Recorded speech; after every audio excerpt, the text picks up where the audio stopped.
And so you come home, and on your way home you stop at this little facility called Landstuhl. And at Landstuhl, they treat the folks, I'm going to call them kids because to me they look younger and younger every day, who have been hurt overseas.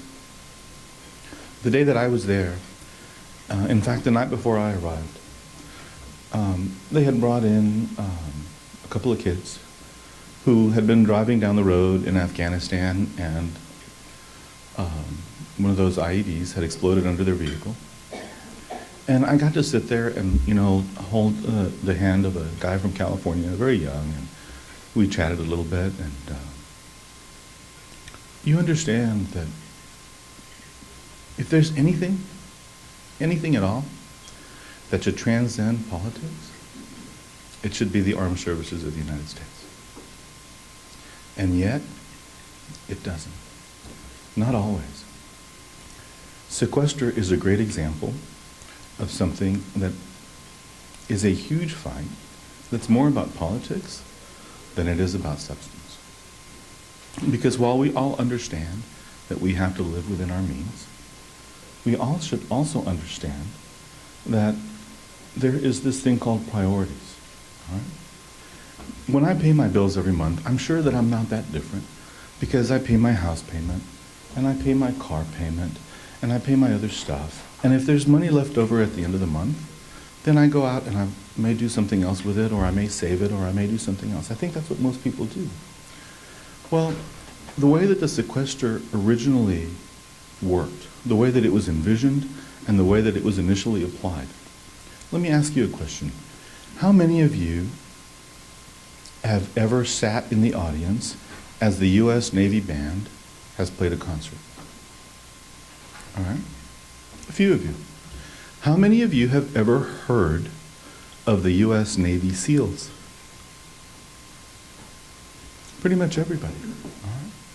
Understand that the way the sequester worked and the way that it was envisioned to work, initially applied, the budget for the U.S. Navy SEALs was cut by the same percentage as the budget for the U.S. Navy Band. All right? And when you're making decisions like that, how dumb is that? That's the only word that I can think of. Why would you do that? And so there has to be a system where instead of leveraging each other for points, where you can actually set some things aside and say, look, I've got kids over there from Alpine and Eagle Pass and Del Rio and San Antonio. And they're sacrificing and they're working really hard to take care of our country every day. And in the meantime, in a building a few miles from here, there's all of this jockeying for position when in the final analysis that doesn't matter. I spent a couple of hours the other day with about 200 oil field workers. And the first thing I did is when I started, I asked everybody, I said, okay, so how many of you are tired of and hate politics? And every single person in the room raised their hand. Some people raised both. All right? And why is that? Why is it that Congress has between a 6 and a 9% approval rating? Well, that's why, it seems to me. Because even fundamental things, common sense things, there's never an agreement. Now, we can have a fight about X or Y, but when you fight about X or Y, you need to understand that, in my view, there's always going to be a point where you can come together in the middle. All right? I don't know how many of you are married. I've been married for 23 years.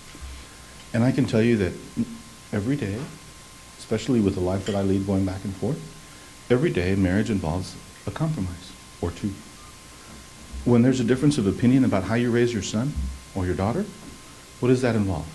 It involves a compromise. And is it a bad thing? Is it a bad thing to say, Madeline, I think, yeah, I can do that? Or is it a bad thing to say, sure, I can meet you halfway? am I somehow leaving my principles at the doorstep because I actually compromise? Those are the kinds of things that I think need to change about the system. So over the course of the next few weeks, we're going to be going through this process called the NDAA, the National Defense Authorization. And the NDAA is theoretically one of the few bills that goes through without a lot of hassle. Except that every year it's becoming more and more difficult to pass the NDAA. And part of the reason is, some of you are going to think I'm being critical, and I'm not. But we have a system where, and let me confess up front that I have been as good at the game over the course of my 20-something years in the legislature as most people have been. All right? But one of the challenges is that the military of tomorrow is not going to look like the military of today. All right? Just like it didn't look and doesn't look like the military that my father was in. My father, who was a World War II veteran, would talk to me very, very, very rarely about his experiences in World War II. It was not something that he liked to talk about. But as I learned and as I read about it, you have a conventional army here, and you have a conventional army here, and you have these battles back and forth, right? And you go house to house, and you do different things, and you know, that's not how we do it anymore. Last night, you heard the general talk about how we can now put a missile through somebody's window. And if you can put a missile through their window, why do you send people, right? So you have these special strike forces, you have the SEALs and the SEAL teams, and you have special forces. And so do you need these large conventional armies? All right? So if the military of tomorrow looks different than the military of today, then what should it look like? And how do we determine how much of each resource we're going to have? And this ought to be an intellectual conversation as opposed to a political conversation. Because part of the politics of this is, and again, you know, if you're talking about one of the smaller Air Force bases in the country, I can tell you where it is. I can also tell you, from my side, I would argue it's the preeminent pilot training air base in the country, and I'm talking about Laughlin. If we're talking about someplace where people go in and do their basic and get out, I mean, I attended the graduation at Lackland, this last one that they did, and met with the families and the kids that had just gone through, and it was a great experience. What is our military going to look like? And I will tell you that, in my view, the committee will look for three things, or four. I will give you kudos. I will say congratulations to you on the one thing that I will start with, which is, in San Antonio, the military has more community support than it does in many cities throughout the country. You all really do a phenomenal job of making the military feel at home and taking care of those folks. That's significant.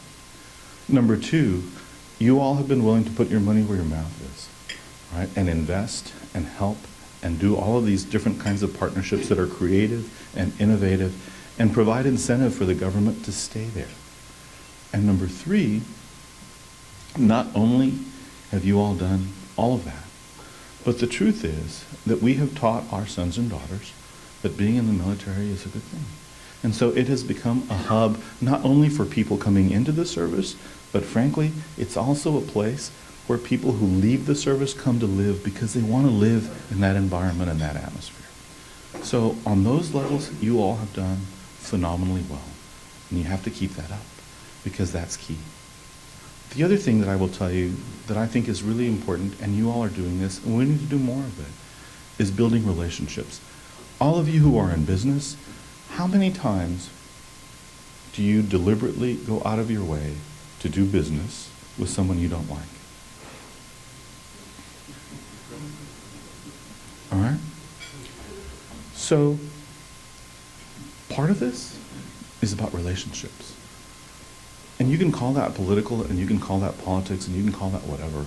I call it being nice, okay? I call it being polite, and I call it being respectful. Senator Cruz and I have known each other a long time, and believe it or not, we occasionally will get together to drink a glass of wine, and we're friends, all right? But it is a phenomenally huge contrast in styles. And I'll give you an example, because as we look to the military of the future, all right, there's one guy right now who, for the next few years, has more opportunity to mold and craft what that military of the future looks like than anyone else. He has a really cool title. It's called Secretary of Defense. All right? Secretary Hagel is former member of the U.S. Senate, a Republican, and for the military, he's a war hero. He's a decorated hero of Vietnam. He's going through the process of confirmation, and in the course of the questions that he's asked, essentially, the line of questioning becomes so negative and so nasty that the other members of the committee tell the guy who's asking the question, hey, you don't need to do that. He's a former member of the Senate, he's a decorated war hero, you don't need to do that. The questioning continues, and then when they call for the vote, there are a couple of members of the U.S. Senate, a few, that vote against the nomination of then former Senator Hagel, now Secretary Hagel, to be Secretary of Defense. Anybody want to guess where 2 of the votes against Senator Hagel came from? What state? All right. Okay. So understand that for me, I'm a little bit behind the 8 ball. Because for me, I have to go, right now, there's this huge fight that some of you may be aware of between Texas and Oklahoma about Air Force spending and Air Force stuff, okay? There's this huge rivalry between Tinker and San Antonio, all right? And I can tell you that the senators from Oklahoma are very nice to the Secretary of Defense, okay? And what you're seeing is little by little, our stuff is going where? Somebody tell me. All right? And why is that? Now, I will tell you that if you'll give me a few years, if you'll give me some time, I will work my way up and we'll be fine. But right now, as a freshman member of the Armed Services Committee, when you're dealing with, people that have been here a long time, it's a little harder. All right? And for me, gosh, this is political science. It's not rocket science. Okay? Okay? It's not rocket science. It's just a question of how I, in terms of how you do business and how you build up your business and how you work to make sure that you are okay in the end. All of this stuff we can do, and we can do it well. And in fact, the folks in this room can probably do it better than anybody else that I've seen. Because y'all, as a community, tend to be more cohesive than most communities I know. At the end of the day, you can have differences of opinion, but at the end of the day, you come together for the benefit and betterment of San Antonio. And that says a lot. It says a lot. I hope that you lead by example, and that you continue that and work towards that, and that you help others in that vein, because it is so important. John Kennedy Jr. said one time that politics was too important to be left to the politicians. And you know what? I think he's right. In small town Alpine, where I grew up, so many people would say, Pete, I can't get involved because it'll impact my business. It'll make people mad one way or the other. And there's a risk of that. In a bigger city, there's more insulation than there is in a smaller town, but it's a risk. But at the end of the day, I think our kids are worth that risk. The kids at Forward Operating Base Lightning, I will tell you, they're worth the risk. The kids guarding the airport, it was phenomenal to me to walk around Kabul in Afghanistan because they made me wear all of this bulletproof stuff. And then they put me in this envelope of people so that when I took a step forward, 6 people took a step forward. And I understood that those 6 people were there because they were supposed to take the bullet that was meant for me. It's pretty impressive, pretty phenomenal stuff when you think about those 18 and 21-year-olds that are doing that kind of stuff, okay? Every member of Congress, there were probably 6 of us on this trip, they put us all in our own car because if the car exploded, they didn't want to kill all of us, right? And so you realize, I mean, for me, on a 2 or 3 day visit, this was all, wow. But to realize that these kids, they deal with that day in and day out. And every time they pick up the phone to call their families, posiblemente, possibly, that's their last phone call ever. If you're a parent of one of those folks, I don't know how you sleep. You know, Nicolas had his first sleepover at a friend's house the other night, and I didn't sleep. So I can only imagine what it would be like. So let's take care of them. Let's take care of them together. And let's work together to not only fortify and strengthen the military around the country, but let's make sure that we fortify and strengthen the military presence in San Antonio and in Bexar County. Okay? So thank you very much for having me over this morning.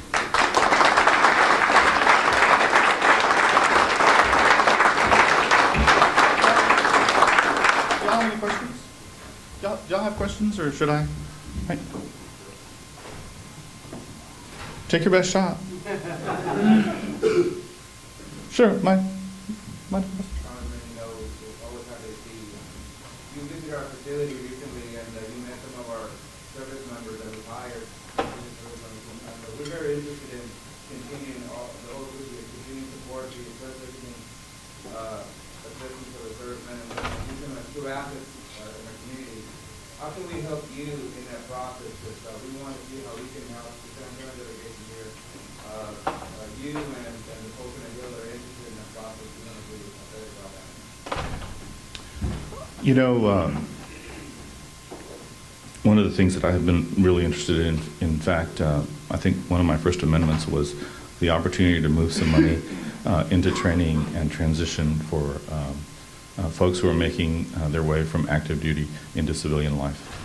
I will tell you that it is good for me to see that it's a priority for the chamber. And not only is it a priority for what I will call the big chamber, the greater chamber, right? It's also a priority when I've visited with the North Side Chamber or the South Side Chamber, individual businesses. Everybody's trying to figure out a way to make sure that we can do this transition. You all at Toyota have an incredible training program and an incredible opportunity, provide incredible opportunities for those folks to come work for you. The junior colleges have a very good training program to help those people. What we need to do is we need to understand, however, that the big businesses are fewer and further between. I mean, the truth is that the lion's share of jobs are going to be at the small business level, the individual entrepreneurs. And what we need to do is we've got to do a better job of reaching out to them to make sure that they know that there's a kind of a, you know, developing this one-stop shop where people know if I want to hire a veteran, I don't know how to do that. Who do I call? How do I put my name on the list for these veterans groups to know that I have openings for veterans? That's the kind of thing that we need to work on so that we have one place, because everybody wants to do it and everybody's kind of doing it in a piecemeal fashion. But in order to see an overall, to weave it all together so that I as a veteran know who should I call, or you as a businessman or businesswoman know who should I, you know, how do I do this? That's the kind of thing that we need to work on. And I think that there's folks talking about that, but I think that will make a big difference in terms of making it easier for folks. Sure. No te levantes, you're fine sitting down.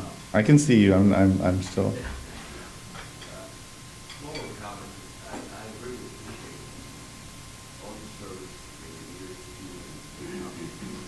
Thank you, Greg.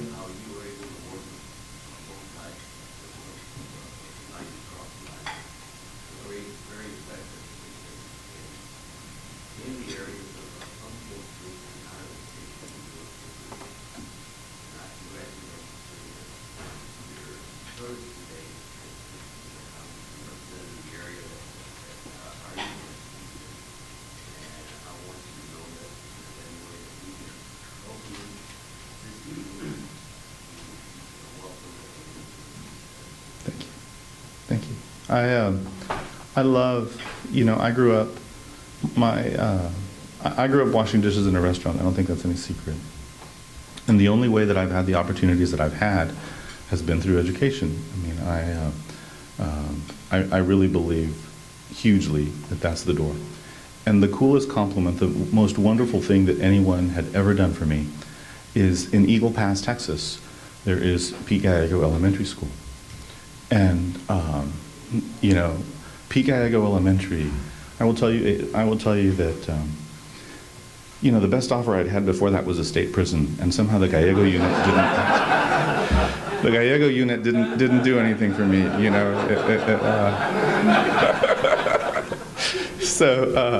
But I will tell you a true story, and I'm a person of faith. I don't, like this next election, I don't sweat it, because I believe I'm going to work really hard, because it's just who I am.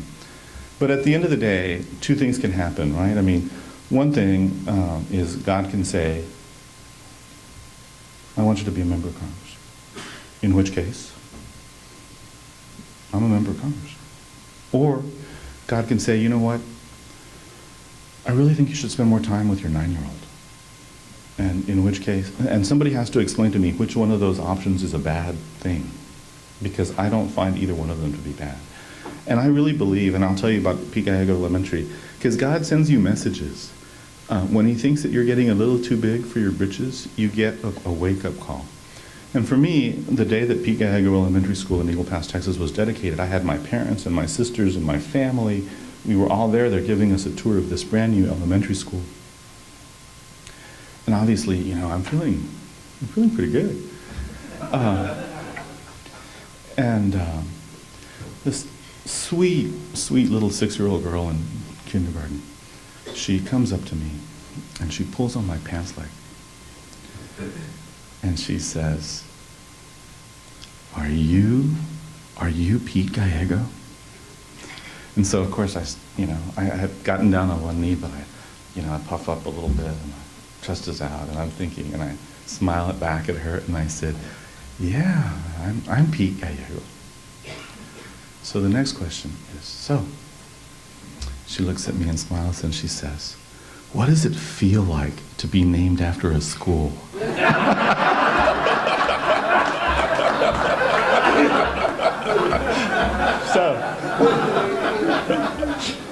So there you go.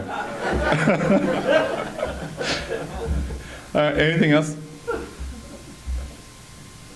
Thank y'all so much for your time, and I look forward to visiting with you.